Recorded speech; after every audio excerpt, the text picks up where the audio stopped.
할아버지 계좌처럼 기억력도 휴면 상태이신 것 같네요.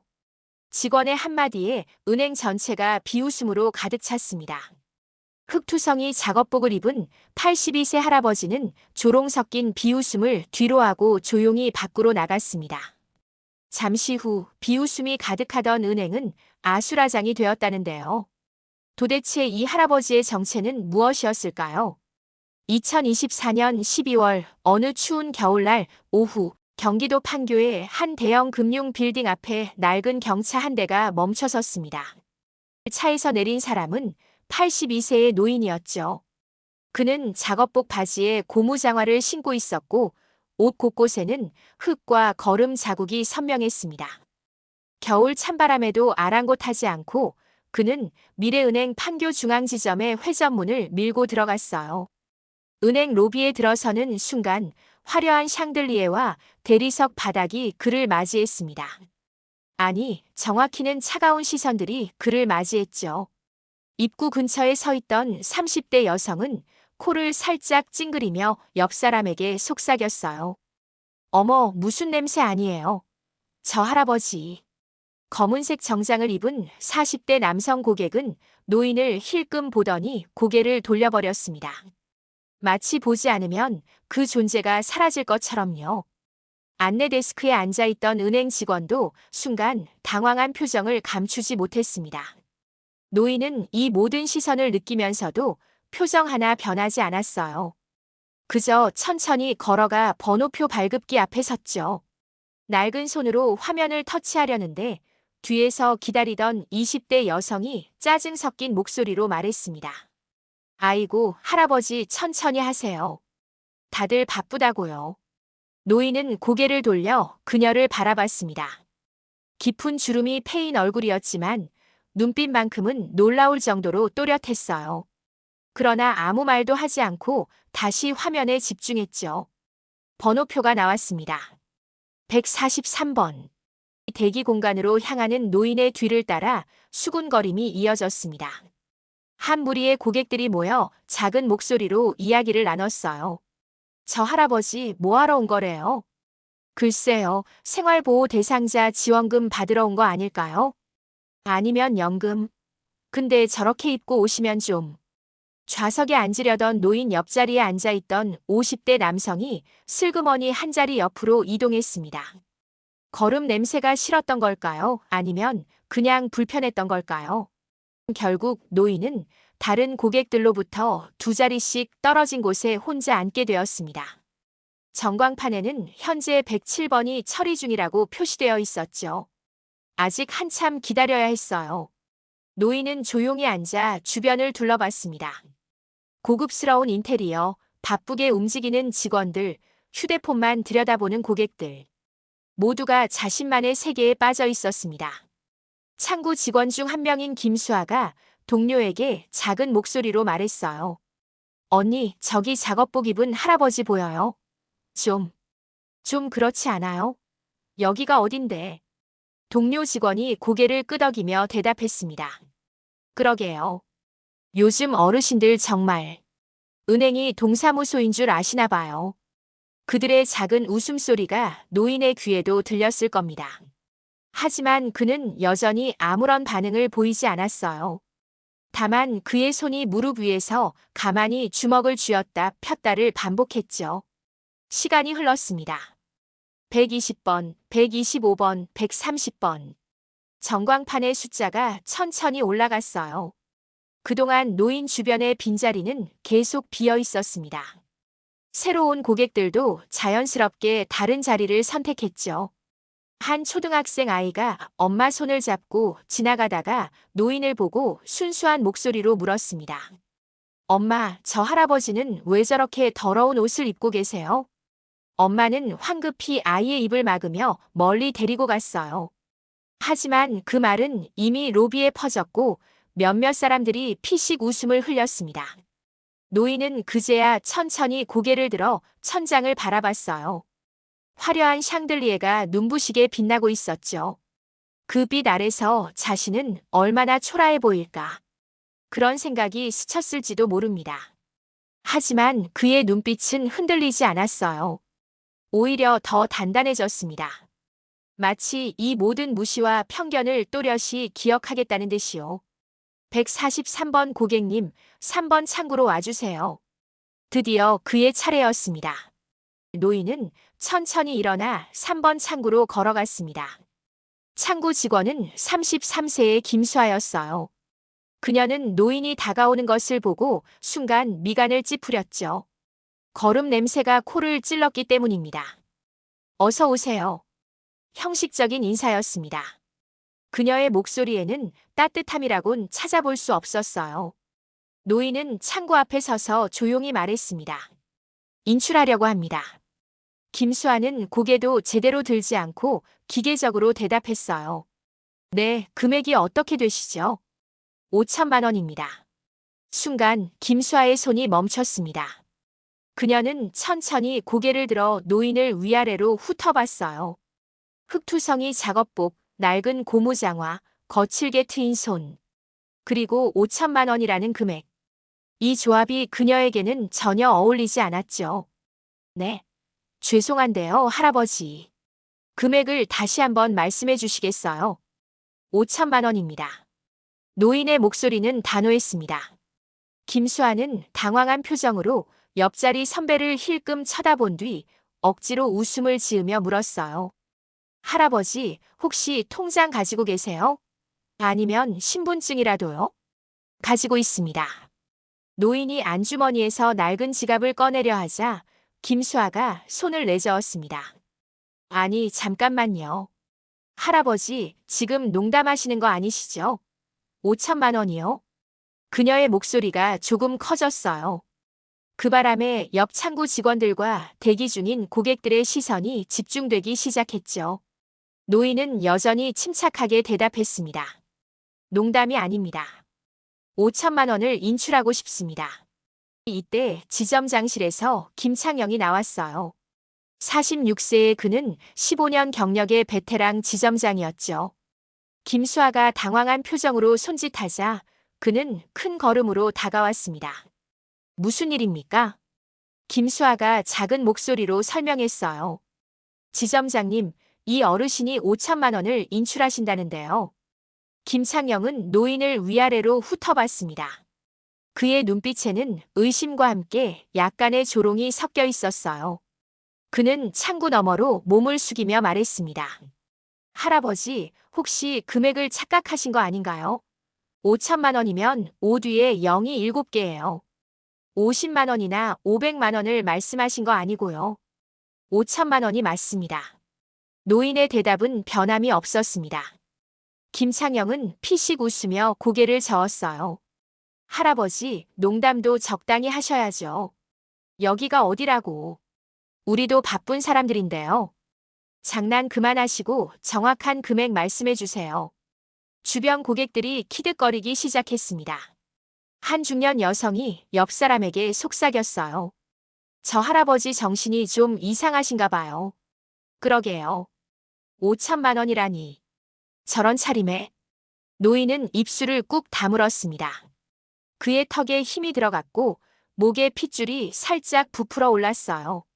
하지만 여전히 목소리는 침착했죠. 통장을 확인해 주시면 됩니다. 김창영이 팔짱을 끼며 비웃듯 말했습니다. 그럼 통장 보여주세요. 정말 5천만 원이 있는지 확인해 드리죠. 노인이 지갑에서 낡은 통장을 꺼내 창구에 내밀었어요. 김수아가 통장을 받아 시스템에 입력하려는데 김창영이 먼저 통장을 낚아챘습니다. 그는 대충 훑어보더니 고개를 저었어요. 이거 몇 년 된 통장이에요. 요즘은 다들 인터넷 뱅킹 쓰는데. 할아버지, 혹시 이게 다른 사람 통장 아니에요? 주운 거 아니고요. 그 순간 노인의 눈빛이 변했습니다. 지금까지 참아왔던 감정이 눈동자 깊은 곳에서 불꽃처럼 타올랐어요.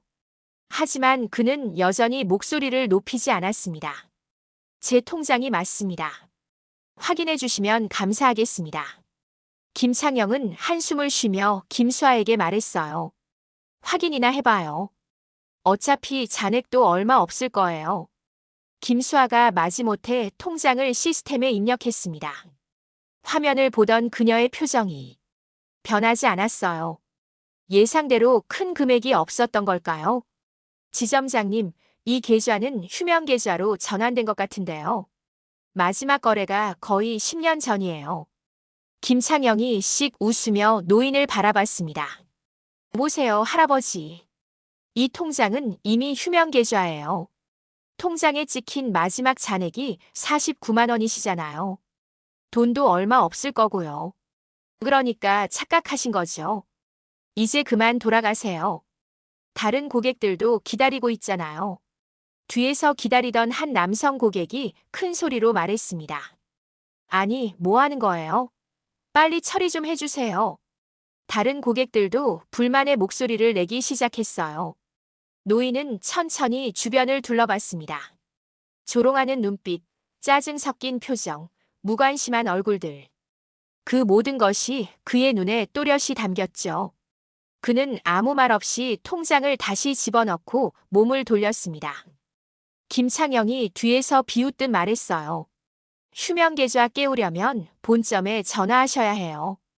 여기서는 안 돼요. 알겠어요, 할아버지. 노인은 대답하지 않았습니다. 그저 천천히 은행 출구를 향해 걸어갔어요. 그의 뒷모습을 보며 김수아와 김창영이 작은 목소리로 이야기를 나눴습니다. 진짜 이상한 분이네요. 그러게요. 정신이 좀 오락가락하신가 봐요. 5천만 원이라니. 노인은 회전문을 밀고 밖으로 나왔습니다. 찬바람이 얼굴을 때렸지만 그의 가슴은 더 차가웠어요. 아니, 어쩌면 더 뜨거웠는지도 모릅니다. 그는 은행 건물 옆 벤치를 향해 걸어갔습니다. 은행 건물 옆에는 작은 휴게 공간이 있었습니다. 겨울나무 아래 놓인 금속 벤치는 차가워 보였죠. 노인은 그곳에 천천히 앉았어요. 12월의 찬바람이 옷깃 사이로 파고들었지만 그는 개의치 않는 듯 했습니다. 그의 호흡이 하얀 입김으로 피어올랐어요. 한 번, 두 번, 천천히 숨을 고르며 그는 주먹을 쥐었다 폈다를 반복했습니다. 떨리는 것일까요? 아니면 분노를 다스리는 것일까요? 30분 전 은행에서 겪은 일들이 주마등처럼 스쳐 지나갔습니다. 차가운 시선들, 코를 막던 여자, 자리를 피하던 남자, 조롱하던 직원들. 특히 김창영 지점장의 그 비웃음이 귀에 생생했어요. 정신이 오락가락하신가 봐요. 노인은 쓴웃음을 지었습니다. 82년을 살아오면서 이런 대우는 처음이었죠. 아니, 정확히는 처음이 아니었습니다. 아주 오래전 젊은 시절에도 비슷한 경험이 있었어요. 그때도 그는 가난한 농부의 아들이었고 사람들은 그를 무시했었죠. 하지만 그 무시가 그를 더 강하게 만들었습니다. 그리고 지금 노인은 안주머니에서 오래된 스마트폰을 꺼냈어요. 화면에는 금이 가 있었지만 작동에는 문제가 없었죠. 그는 천천히 전화번호부를 열어 박성준이라는 이름을 찾았습니다. 신호음이 2번 울리자 상대방이 받았어요. 여보세요, 회장님. 따뜻하고 반가운 목소리였습니다. 노인의 얼굴에 처음으로 부드러운 미소가 번졌어요. 성준이 나야. 회장님, 무슨 일이세요? 목소리가 좀 이상하신데. 박성준은 30년 지기 친구이자 희망나눔재단의 이사장이었습니다. 노인. 아니, 장도연 회장과 함께 수많은 아이들을 도와온 동반자였죠. 장도연은 잠시 침묵했습니다. 무슨 말부터 해야 할까요? 그는 천천히 입을 열었어요. 성준아, 지금 은행에 와 있네. 은행이요? 어느 은행인데요? 무슨 일로요? 미래은행 판교중앙지점이야. 그 심장병 어린이. 김하윤이라고 했나? 긴급 수술비가 필요하다고 연락받지 않았나? 박성준의 목소리가 급해졌습니다. 아, 맞아요. 하윤이요. 갑자기 상태가 악화돼서 이번 주 안에 수술해야 한대요. 회장님이 직접 가신 거예요. 그래. 5천만 원 인출해서 바로 송금하려고 했는데. 근데 왜 목소리가 그러세요? 무슨 문제라도 있어요? 장도연은 잠시 말을 멈췄습니다. 그의 눈빛이 은행 건물을 향했어요. 유리창 너머로 바쁘게 움직이는 사람들이 보였죠. 성준아, 은행에서 조금 문제가 생겼어. 그래서 수술비 송금이 좀 지연될 것 같네. 뭐라고요? 무슨 문제인데요? 지금 당장 다른 은행으로 가시면 안 돼요. 괜찮아. 내가 처리할 테니까. 회장님, 하윤이 수술이 급한데요. 제가 지금 당장 가겠습니다. 어디세요? 성준아. 장도연의 목소리가 낮아졌습니다. 그 톤에는 무언가 단단한 결심이 담겨 있었어요. 미래은행 본점에 아는 사람 있나? 네. 본점이요? 글쎄요. 제가 후원 업무하면서 VIP 관리팀장이랑 몇 번 통화한 적은 있는데요. 왜요? 그 사람한테 전화 좀 해줘. 판교 중앙지점에서 일어난 일을 정확히 전달하고. 장도연은 잠시 말을 멈췄습니다. 차가운 바람이 다시 불어왔고 그의 하얀 머리카락이 흩날렸어요. 내가 개인 계좌에 있는 돈을 전액 인출하겠다고 전해줘. 전화 너머로 박성준이 숨을 삼키는 소리가 들렸습니다. 회장님. 전액이요? 그게 얼마인데요? 2천억. 한동안 침묵이 흘렀습니다. 박성준은 30년을 함께한 친구였기에 장도연의 성격을 잘 알고 있었어요. 그가 이런 결정을 내렸다는 것은 뭔가 심각한 일이 있었다는 뜻이었죠. 회장님, 거기서 대체 무슨 일이 있었던 거예요? 장도연은 쓴웃음을 지었습니다. 별거 아니야. 그냥 사람들이 겉모습만 보고 판단하는 걸 다시 한번 경험했을 뿐이지. 설마. 성준아, 전화해줘. 지금 당장.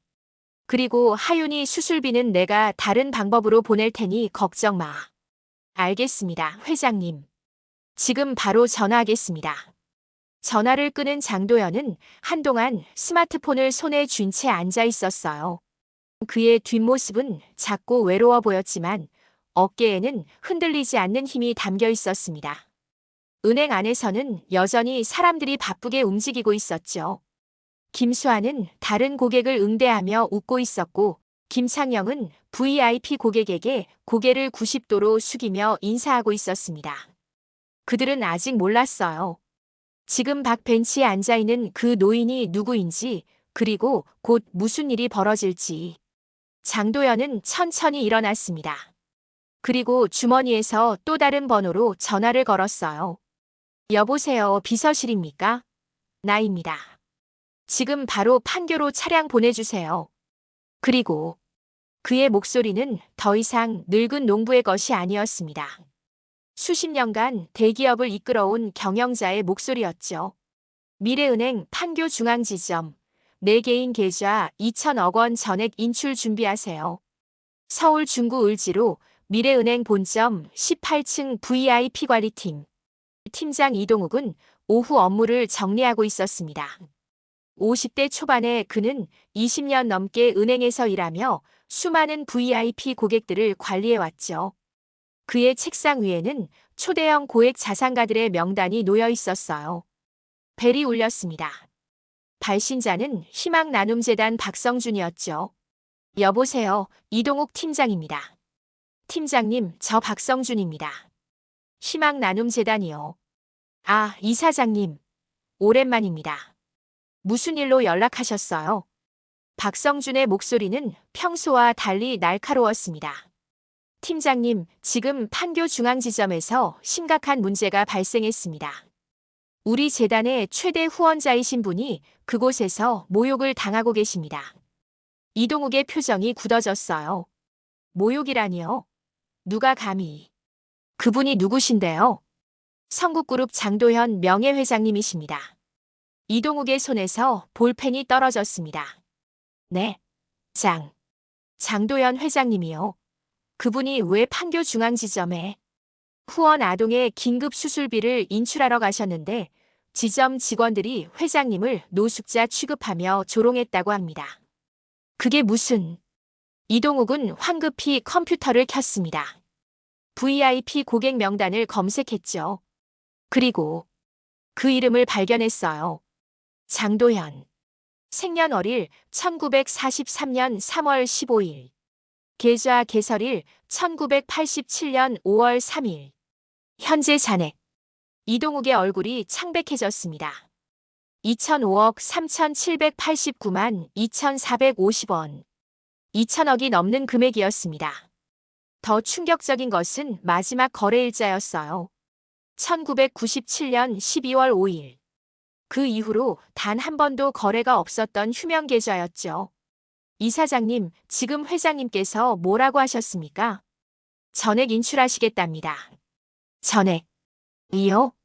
이동욱의 목소리가 떨렸습니다. 2천억 원 전액 인출. 이것은 단순한 거래가 아니었어요. 은행에 대한 신뢰 철회, 그것도 가장 극단적인 방식이었죠. 제가 지금 바로 조치하겠습니다. 이동욱은 전화를 끊자마자 판교 중앙지점으로 전화를 걸었어요. 신호음이 울리고 누군가 받았습니다. 미래은행 판교 중앙지점입니다. 김창영 지점장 바꿔주세요. 지금 당장. 은행 로비에서 VIP 고객을 배웅하던 김창영의 휴대폰이 울렸습니다. 화면에 본점 VIP 관리팀장이라고 표시되자 그는 약간 긴장한 표정으로 전화를 받았어요. 네, 지점장 김창영입니다. 김 지점장. 지금 거기 장도연 회장님 계십니까? 장도연 회장님이요? 누구 말씀이신지. 82세 작업복 차림 5천만 원 인출하러 온 분. 지금 어디 계십니까? 김창영의 머릿속이 하얗게 변했습니다. 그의 눈앞에 30분 전 자신이 조롱하던 그 노인의 모습이 떠올랐죠. 그분이 설마가 아니라 확실합니다. 성국그룹 명예회장이십니다. 개인 계좌에만 2천억이 넘는 분이에요. 지금 당장 찾아서 모셔라. 전액 인출 준비 중이시다고. 전화기가 김창영의 손에서 미끄러질 뻔했습니다. 그의 얼굴에서 핏기가 싹 빠졌어요. 입술이 파르르 떨렸고 등에서 식은땀이 흘러내렸습니다. 2천. 지금 뭐하고 있어? 당장 찾아서 사과드려. 아니, 내가 직접 내려갈 테니까 절대 그분 보내지 마. 전화가 끊겼습니다. 김창영은 멍하니 서 있다가 갑자기 정신을 차리고 주변을 둘러봤어요. 그 노인은 어디 있을까? 벌써 가버린 건 아닐까? 김수아. 그는 거의 비명에 가까운 목소리로 불렀습니다. 김수아가 놀라 고개를 돌렸어요. 네, 지점장님. 아까 그 할아버지, 작업복 입은 분, 어디 갔어? 김수아는 어리둥절한 표정으로 대답했습니다. 아까 나가셨는데요. 왜요? 나갔다고. 언제?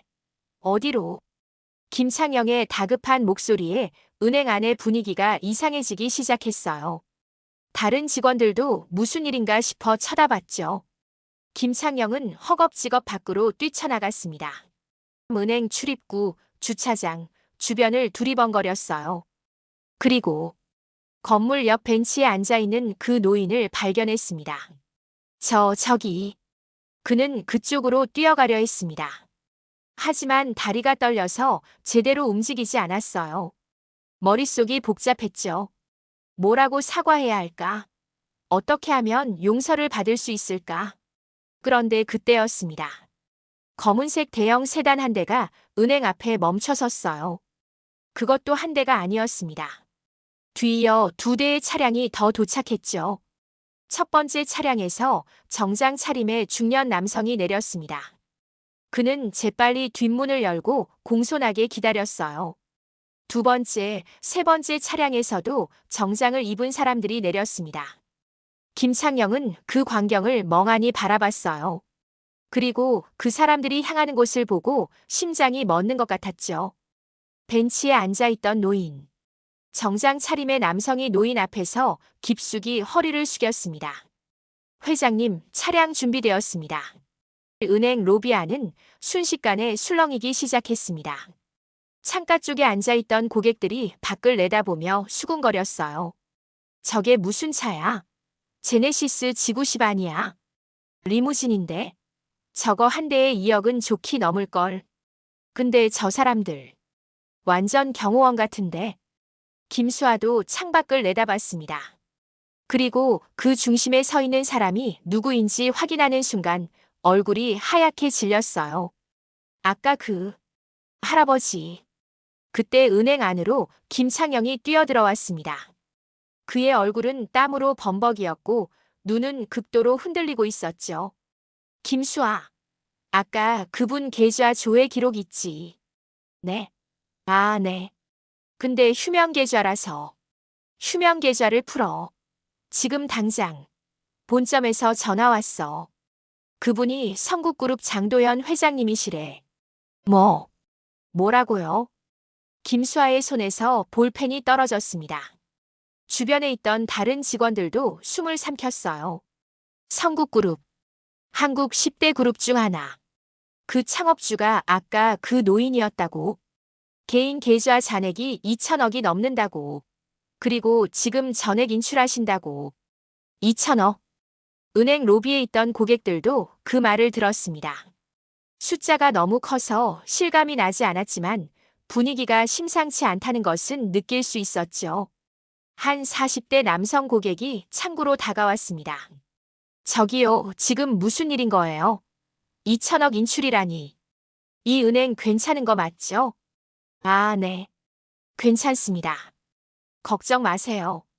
하지만 김수아의 떨리는 목소리는 전혀 설득력이 없었어요. 다른 고객들도 하나둘씩 창구로 몰려들기 시작했습니다. 저도 예금 해지하고 싶은데요. 저도요. 갑자기 불안해서 2천억씩이나 빼간다는데 이 지점 괜찮은 거예요. 순식간에 모든 창구 앞에 줄이 생겼습니다. 김창영은 고개를 좌우로 흔들며 고객들을 진정시키려 했어요. 여러분, 진정하세요. 아무 문제 없습니다. 저희 은행은 아무 문제 없으면 왜 저렇게 난리예요? 한 고객이 소리쳤습니다. 다른 고객들도 동조했죠. 대기 순번 전광판의 숫자가 빠르게 올라가기 시작했어요. 평소 같으면 1시간에 30명 정도 처리되던 것이 지금은 5분에 10명씩 몰려들고 있었습니다. 김창영의 휴대폰이 다시 울렸어요. 본점이었습니다.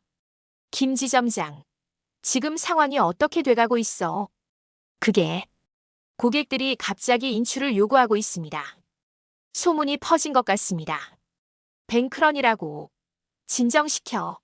당장 진정시키라고. 그리고 장도연 회장님은 김창영은 창밖을 내다봤습니다. 리무진 옆에 서 있는 노인. 아니, 장도연 회장이 보였어요. 그는 여전히 작업복 차림이었지만 그 주변의 분위기는 완전히 달랐습니다. 밖에 계십니다. 차량 옆에. 뭐 하고 있어? 당장 나가서 모셔와. 무릎 꿇고 빌어서라도 전액 인출을 막아야 해. 이건 단순한 인출이 아니야. 이미 소문이 금융권 전체로 퍼지고 있다고. 전화가 끊겼습니다. 김창영은 휴대폰을 꽉 쥐고 눈을 감았어요. 자신이 한 일들이 주마등처럼 스쳐 지나갔습니다. 통장을 주었냐고 의심했던 것, 정신이 오락가락한다고 비웃었던 것, 고객들 앞에서 공개적으로 조롱했던 것. 김수아는 창구에서 떨리는 손으로 고객을 응대하고 있었습니다. 그녀의 눈가에는 눈물이 맺혀 있었어요. 옆에 있던 선배 직원이 작은 목소리로 물었습니다. 수아야, 괜찮아? 언니, 나 어떻게 해요? 내가 그분한테. 그녀의 목소리가 떨렸습니다. 5천만 원을 인출하겠다던 그 노인. 통장을 보여달라고 무례하게 요구했던 것, 장난치지 말라고 핀잔을 줬던 것, 주변 고객들이 비웃을 때 함께 웃었던 것. 그 모든 것이 떠올랐어요. 내가 성국그룹 회장님을 어떻게? 눈물이 볼을 타고 흘러내렸습니다. 마스카라가 번져 눈밑이 검게 물들었죠. 하지만 그녀는 닦을 여유도 없었어요. 앞에는 계속해서 인출을 요구하는 고객들이 줄을 서 있었으니까요. 은행 로비는 점점 더 혼란스러워졌습니다. 몇몇 고객들은 큰 소리로 항의했고 직원들은 땀을 흘리며 응대했어요. 김창영은 그 한가운데서 무력하게 서 있었습니다. 그의 머릿속에는 한 가지 생각만 맴돌았어요. 끝났다. 내 경력은 여기서 끝이다. 15년간 쌓아온 커리어, 지점장까지 올라온 성과, 그 모든 것이 30분 만에 무너져 내리고 있었습니다. 그것도 한 노인을 무시했다는 이유로. 창밖을 다시 봤습니다. 장도연 회장은 여전히 리무진 옆에 서 있었어요. 비서가 뭔가 보고하는 것 같았지만 회장은 고개를 끄덕이지 않았습니다. 그때 또 한 대의 차량이 도착했습니다. 검은색 BMW에서 내린 사람은 60대 초반의 신사였어요. 그는 장도연 회장에게 다가가 깊이 인사를 했습니다. 김창영은 그 사람이 누군지 알았어요. 희망나눔재단 박성준 이사장. TV에서 몇 번 본 적이 있었죠. 두 사람이 무언가 이야기를 나누고 있었습니다. 그리고 함께 은행 쪽을 향해 걸어오기 시작했어요. 김창영의 다리가 후들거렸습니다. 자동문이 열리고 장도연 회장이 은행 안으로 들어왔습니다. 이번에는 혼자가 아니었어요. 양복을 갖춰 입은 비서와 박성준 이사장이 함께였죠. 로비에 있던 모든 사람들의 시선이 그쪽으로 쏠렸습니다. 아까와는 완전히 다른 분위기였어요. 차가운 무시 대신 긴장과 호기심 그리고 두려움이 섞인 시선들. 김창영은 황급히 다가가려 했습니다. 하지만 정장을 입은 비서가 손을 들어 그를 제지했어요. 지점장님이십니까? 네. 제가. 잠시 기다려 주시죠. 차갑고 단호한 목소리였습니다. 김창영은 그 자리에 얼어붙었어요. 장도연 회장은 천천히 로비 중앙으로 걸어왔습니다. 여전히 작업복 차림이었지만 이제는 아무도 그를 무시하지 않았죠. 아니, 무시할 수 없었습니다. 그의 걸음걸이는 느렸지만 무게감이 있었어요. 82년의 세월이 만든 여유와 수십 년간 대기업을 이끌어온 자의 카리스마가 느껴졌죠. 고객들이 자연스럽게 길을 비켜주었습니다. 아까 코를 막던 여자는 고개를 숙였고 자리를 피했던 남자는 차마 눈을 마주치지 못했어요. 장도연은 3번 창구 앞에 섰습니다. 30분 전 자신이 섰던 바로 그 자리였죠. 김수아는 얼굴이 새하얗게 질린 채 그를 올려다봤어요. 회장님. 떨리는 목소리로 간신히 말을 꺼냈지만 장도연은 아무 대답도 하지 않았습니다. 그저 조용히 서 있을 뿐이었어요. 박성준 이사장이 앞으로 나섰습니다. 그는 은행 안의 고객들을 둘러본 뒤 목소리를 높여 말했어요. 여러분, 제 소개를 먼저 하겠습니다. 저는 희망나눔재단 이사장 박성준입니다. 30년간 전국의 소외 아동들을 돕는 일을 해왔죠. 사람들이 술렁이었습니다. 희망나눔재단은 유명한 곳이었어요. 박성준 이사장도 방송에 여러 번 나온 적이 있었죠. 그리고 이분은 박성준이 장도연을 향해 공손히 손을 내밀었습니다. 성국그룹 창업주이시자 명예회장 장도연 회장님이십니다. 은행 안이 순간 정적에 휩싸였습니다. 성국그룹, 한국 10대 그룹, 농기계 제조에서 시작해 중공업, 건설, 금융까지 아우르는 대기업. 그 창업주가 아까 그 작업복 입은 노인이었다고. 장도연 회장님은 30년 전 은퇴하신 후 경기도 이천에서 농사를 지으며 평범하게 살고 계십니다. 하지만 그 30년 동안 단 한 번도 선행을 멈추신 적이 없으시죠. 박성준의 목소리가 떨렸습니다. 그것은 감동 때문이었어요. 회장님은 지금까지 희망나눔재단을 통해 3,500명이 넘는 아이들에게 수술비와 학비를 지원하셨습니다. 돌아가신 부인께서 남기신 아이들에게 희망을이라는 유언을 지키기 위해서죠. 고객들 사이에서 탄성이 터져 나왔습니다. 3,500명. 그것도 수술비와 학비라면 적게는 수백만 원, 많게는 수억 원씩이었을 겁니다. 그리고 오늘 박성준이 김창영과 김수아를 향해 시선을 돌렸습니다. 회장님께서 이곳에 오신 이유는 단 하나였습니다. 심장병을 앓고 있는 7살 김아윤 어린이의 긴급 수술비 5천만 원을 인출하기 위해서였죠. 김수아의 무릎이 꺾였습니다. 그녀는 그대로 바닥에 주저앉으며 두 손으로 얼굴을 가렸어요. 어깨가 심하게 떨렸습니다. 내가 뭘 한 거야?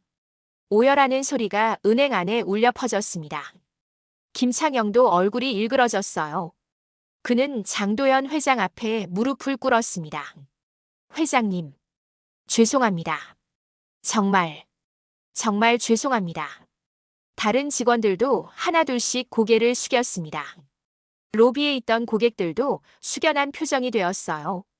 아까 코를 막던 여자는 눈물을 닦았고 자리를 피했던 남자는 부끄러움에 고개를 들지 못했습니다. 장도연은 여전히 말이 없었습니다. 그는 천천히 무릎 꿇은 김창영을 내려다봤어요. 그리고 조용히 입을 열었죠. 지점장님.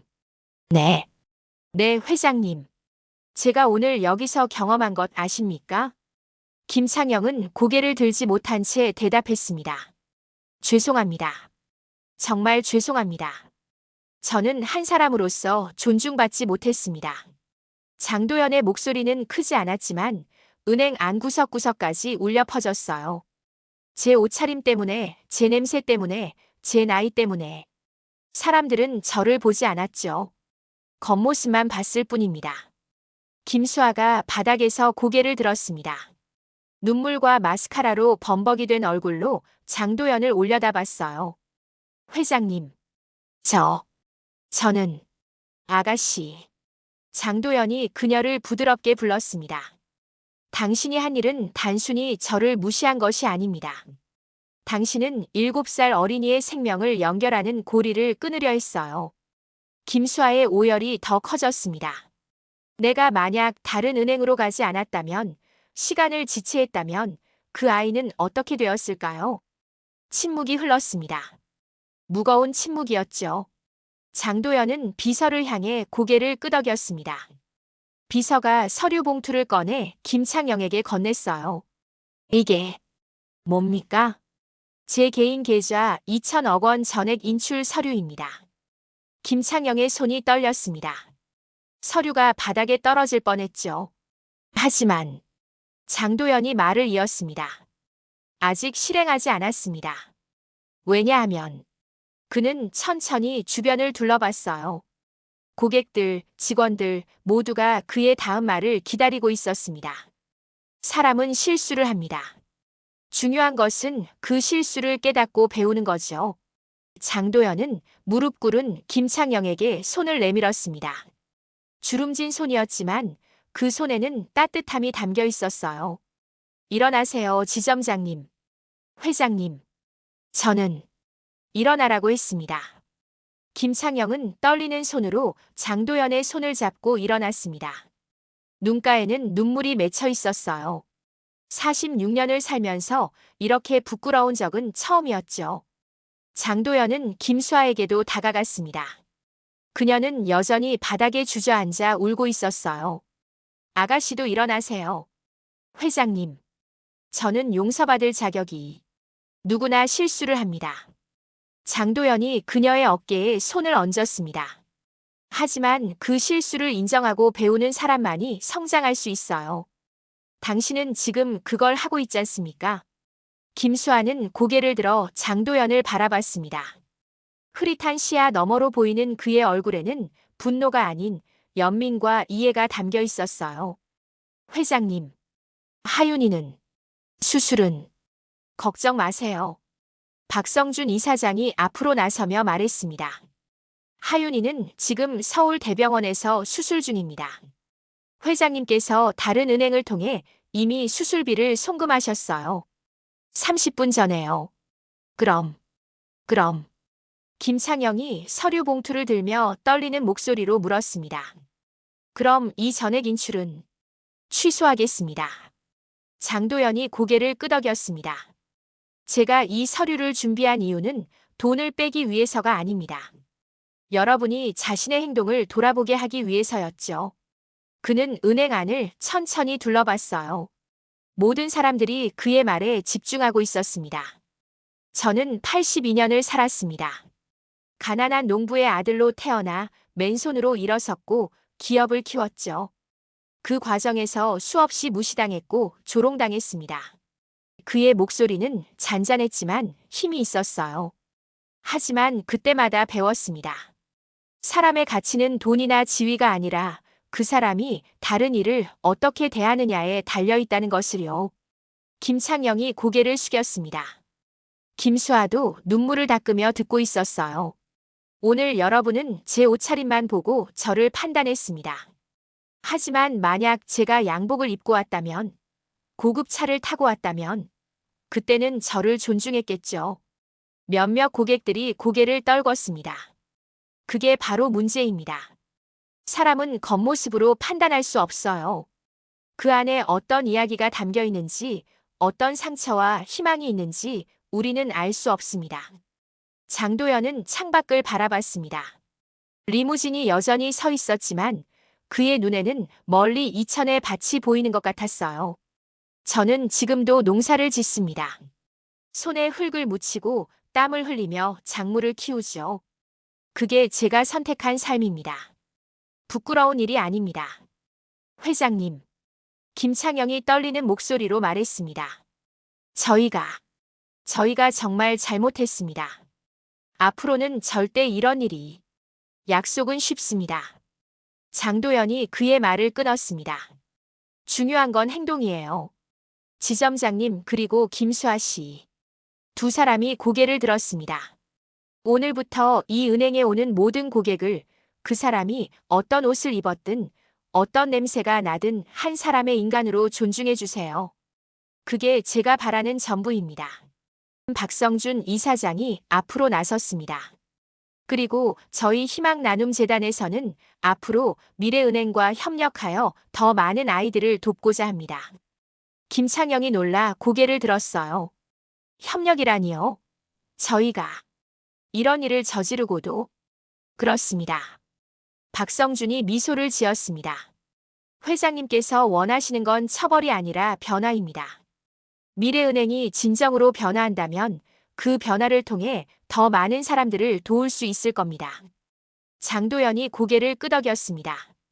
매달 희망나눔재단의 후원 계좌로 5천만 원씩 자동 이체하겠습니다. 그 돈으로 하윤이 같은 아이들을 도와주세요. 회장님, 감사합니다. 정말. 김창영은 더 이상 말을 잇지 못했습니다. 그저 깊이 허리를 숙였을 뿐이었어요. 김수아와 다른 직원들도 함께 고개를 숙였죠. 고객들 사이에서 박수 소리가 터져 나왔습니다. 한 명, 두 명, 그리고 은행 앞 모든 사람들이 박수를 쳤어요. 그것은 장도연에 대한 존경이었고 그의 용서에 대한 감동이었으며 스스로에 대한 반성이었습니다. 장도연은 천천히 몸을 돌렸습니다. 박성준 이사장과 함께 출구를 향해 걸었어요. 사람들이 자연스럽게 길을 열어주었죠. 문 앞에서 그는 잠시 멈춰 뒤를 돌아봤습니다. 오늘을 잊지 마세요. 여러분. 그리고 은행을 나섰습니다. 일주일 후 경기도 이천. 장도연은 다시 밭에 있었습니다.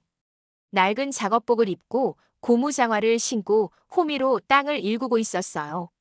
12월에 찬바람이 불었지만 그는 개의치 않았습니다. 겨울 배추가 잘 자라고 있었어요. 그는 하나하나 살피며 정성스럽게 흙을 돋워주었죠. 이것이 그의 일상이었습니다. 2천억이 있건 없건 성국그룹 명예회장이건 아니건 그에게 중요한 것은 이 평범한 삶이었어요. 회장님. 멀리서 박성준의 목소리가 들렸습니다. 그는 차를 몰고 밭까지 올라왔어요. 조수석에는 작은 아이가 앉아 있었죠. 성준아, 무슨 일이야? 회장님께 보여드리고 싶은 사람이 있어서요. 차에서 내린 것은 7살쯤 되어 보이는 여자아이였습니다. 얼굴에는 건강한 홍조가 돌았고 눈망울은 반짝거렸어요. 가슴에는 작은 수술 흉터가 있을 터였지만 지금 그 아이는 누구보다 생기발랄해 보였습니다. 할아버지, 안녕하세요. 아이가 공손히 인사했어요. 장도연은 호미를 내려놓고 무릎을 굽혀 아이와 눈높이를 맞췄습니다. 넌 누구니? 저는 김하윤이에요. 할아버지가 저 살려주셨다고 엄마가 그랬어요. 아이의 맑은 목소리에 장도연의 얼굴에 미소가 번졌습니다. 수술 잘 받았구나. 이제 괜찮아. 네. 선생님이 이제 뛰어놀아도 된대요. 할아버지 고맙습니다. 하윤이가 장도연에게 안겼습니다. 작은 팔이 그의 목을 감싸 안았죠. 장도연은 잠시 눈을 감았어요. 흙 묻은 손으로 아이의 등을 조심스럽게 토닥였습니다. 박성준이 옆에서 말했습니다. 회장님 덕분에 수술이 성공적으로 끝났습니다. 담당 의사 선생님이 완치 판정 내리셨어요. 잘 됐구나. 장도연이 하윤이를 내려놓으며 말했어요. 하윤아, 저기 보이는 배추밭에 가서 토끼라도 찾아봐라. 가끔 토끼가 와서 배추를 먹거든. 진짜요? 우와. 하윤이는 신나서 밭을 향해 뛰어갔습니다. 건강하게 뛰는 그 모습을 보며 두 노인은 잠시 말없이 서 있었어요. 회장님. 응. 미래은행에서 연락 왔습니다. 매달 자동 이체 설정했고 첫 후원금 5천만 원이 들어왔어요. 그리고 김창영 지점장과 김수아 직원 둘 다 완전히 달라졌다고 하더군요. 박성준이 잠시 말을 멈췄다가 이었습니다. 특히 김수아 씨는 요즘 어르신 고객들이 오시면 누구보다 정성스럽게 응대한다고 합니다. 아예 전담으로 모시겠다고 자원했대요. 그래. 장도연이 고개를 끄덕이며 다시 밭을 바라봤습니다. 그게 내가 원했던 거야. 처벌이 아니라 변화. 복수가 아니라 성장. 회장님은 정말 대단하십니다. 박성준이 진심으로 말했습니다. 2천억을 움직여서 사람들을 협박할 수도 있었는데 그 대신 교육을 선택하셨잖아요. 협박으로는 진정한 변화를 만들 수 없어. 장도연이 땅을 보며 말했습니다. 저들이 무서워서 겉으로만 변한다면 무슨 의미가 있겠나. 진짜 중요한 건 마음속 깊이 깨닫는 거지. 그는 호미를 다시 들었어요. 그리고 말이야, 성준아. 네, 회장님. 돈이 많다고 권력이 있다고 해서 위대한 건 아니야. 진짜 힘은 다른 사람의 마음을 움직이는 거지. 그게 진정한 승리야. 박성준은 대답하지 않았습니다. 그저 고개를 끄덕이며 장도연의 뒷모습을 바라봤어요. 82세의 노인은 다시 땅을 일구기 시작했습니다. 그의 모습은 세상 어떤 CEO보다 당당했고 어떤 회장님보다 고귀해 보였습니다. 멀리서 하윤이의 웃음소리가 들려왔어요. 할아버지, 토끼 발자국 찾았어요. 그래, 어디 보자. 장도연이 호미를 내려놓고 하윤이에게 걸어갔습니다. 박성준도 따라갔죠. 세 사람은 배추밭 사이에서 토끼 발자국을 찾으며 웃었습니다. 한편 판교의 미래은행 판교중앙지점. 김수아는 창구에서 노인 고객을 응대하고 있었습니다. 고객은 낡은 옷을 입고 있었지만 김수아의 얼굴에는 진심 어린 미소가 있었어요. 할머니, 이렇게 하시면 됩니다. 천천히 설명해 드릴게요. 급하지 않으니까 편하게 여쭤보세요. 아이고, 고맙네. 요즘 젊은 사람들은 다들 바빠서 귀찮아던데. 아닙니다, 할머니. 제가 도와드리는 게 제 일이에요. 궁금하신 거 있으시면 언제든 물어보세요. 할머니가 가실 때 김수아는 자리에서 일어나 공손히 배웅했습니다. 그 모습을 지켜보던 김창영 지점장이 만족스러운 표정으로 고개를 끄덕였어요. 은행 로비 한쪽 벽면에는 새로운 안내문이 붙어 있었습니다. 미래은행은 모든 고객을 존중합니다. 외모가 아닌 마음을 봅니다. 희망나눔재단 협력은행. 그 밑에는 아이들의 웃는 얼굴 사진들이 걸려 있었죠. 희망나눔재단을 통해 도움을 받은 아이들이었습니다. 그 사진을 보는 사람들은 자연스럽게 미소를 짓게 되었어요. 변화는 이렇게 시작되는 거였습니다. 한 사람의 용기 있는 결정에서, 한 사람의 진심 어린 용서에서. 저 멀리 이천의 밭에서 장도연은 하윤이와 함께 토끼 발자국을 따라가고 있었습니다. 아이의 깔깔거리는 웃음소리가 겨울 하늘에 울려 퍼졌어요. 박성준은 그 뒷모습을 바라보며 휴대폰으로 사진을 찍었습니다. 겨울 햇살이 그들을 비췄어요. 그 빛 아래서 장도연의 작업복은 더 이상 초라해 보이지 않았습니다. 오히려 그 옷은 그가 선택한 삶, 그가 지켜온 가치를 보여주는 훈장 같았죠. 장도연은 하윤이의 손을 잡고 밭을 거닐며 혼잣말처럼 중얼거렸습니다. 돈으로 살 수 없는 게 세상엔 참 많지. 존중, 신뢰, 변화. 그리고 이렇게 뛰어노는 아이의 웃음소리 말이야. 겨울 바람이 불어왔습니다. 차가웠지만 봄을 준비하는 바람이었어요. 밭의 배추들은 그 바람을 맞으며 더욱 단단하게 자라고 있었습니다. 마치 사람들의 마음이 시련을 겪으며 성장하는 것처럼요. 장도연은 미소를 지으며 하윤이를 안아 올렸습니다. 아이는 까르르 웃으며 그의 목에 매달렸어요. 그에게는 여전히 해야 할 일이 많았습니다. 돌봐야 할 밭이 있고 도와야 할 아이들이 있고 전해야 할 가치가 있었습니다. 그리고 그것이 바로 그가 82년을 살아온 이유였습니다. 진정한 승리는 돈을 움직이는 힘이 아니라 사람의 마음을 움직이는 힘에 있다는 것. 그것이 이 이야기가 우리에게 전하는 메시지였습니다.